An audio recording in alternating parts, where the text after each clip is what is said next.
मैं doctor Manish Baldia, functional neurosurgeon, Wockhardt hospital Nagpur में हूँ और मैं डीबीएस और पार्किंसन स्पेशलिस्ट हूँ। मैं यहाँ पे पार्किंसन बीमारी के लिए जो एडवांस ट्रीटमेंट है, जिसको बोलते हैं डीप ब्रेन स्टिमुलेशन सर्जरी, वो हम शुरू कर रहे हैं। और पिछले महीने हमने पहला केस किया है यहाँ पे वोकार्ड हॉस्पिटल में और बहुत सक्सेसफुल हुई है सर्जरी और बहुत अच्छा रिजल्ट आया है। तो इसमें हम मरीज में ये जो डीप ब्रेन स्टिमुलेशन सर्जरी, इसमें ब्रेन में 2 इलेक्ट्रोड डालते हैं, 2 छोटे से होल बना के, और इसमें कोई खून खराबा नहीं होता है। वो मिनिमल इन्वेजिव सर्जरी बोलते हैं इसको, और इसमें मरीज को होश में रख के करते हैं ये सर्जरी। ये वायर्स दोनों हम ब्रेन में उतार के फिर मरीज से पूछताछ करते हैं कि आपके जो सिम्टम्स है, पार्किंसन के सिम्टम्स है, वो ठीक हुए कि नहीं हुए, और हम भी चेक करते हैं कि वो ठीक हो रहे हैं कि नहीं हो रहे हैं। तो उसमें अलग अलग लोकेशंस पे अलग अलग करंट देके हम चेक करते हैं। ये सब पूरी सर्जरी की प्रक्रिया है।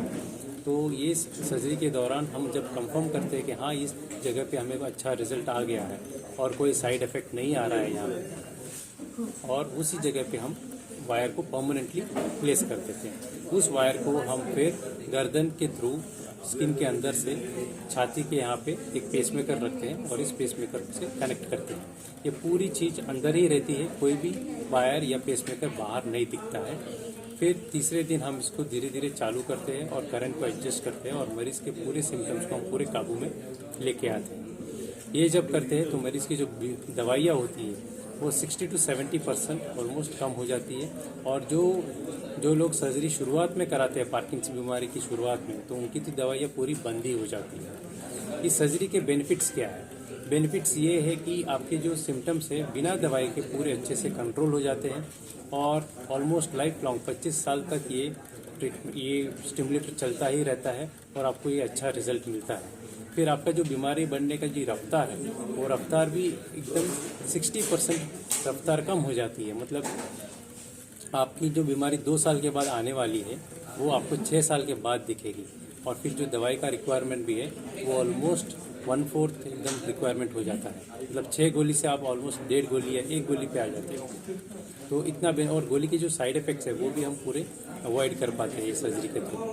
तो ये सर्जरी एकदम सेफ है और मैं रिकमेंड करूंगा सबको कि जिनको भी पार्किंसन बीमारी है वो ये सर्जरी के बारे में सोचे, क्योंकि सर्जरी से काफ़ी फायदे हैं और दवाई के सारे साइड इफेक्ट्स हम एकदम आराम से अवॉइड कर सकते हैं। ये सर्जरी एकदम सेफ है।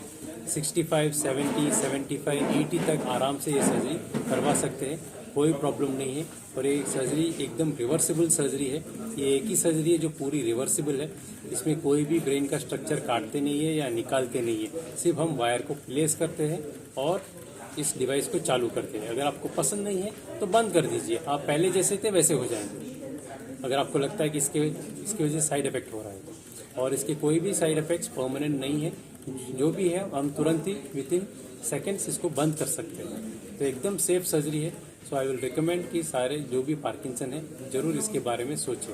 ये सर्जरी सिर्फ पार्किंसन के लिए नहीं, डिस्टोनिया के लिए भी हम यूज़ कर सकते हैं, एपिलेप्सी के लिए भी काम आती है, ट्रेमर्स के लिए भी काम आती है, हंटिंगटन्स कोरिया के लिए भी काम आती है, शिजोफ्रेनिया, ओसीडी, डिप्रेशन, फिर अल्जाइमर्स डिसीज के लिए भी ये सर्जरी काम करती है। तो जिनको भी ऐसी सारी बीमारियां हैं, मैं उनको रिकमेंड करूंगा कि ये सर्जरी के बारे में ज़रूर सोचें।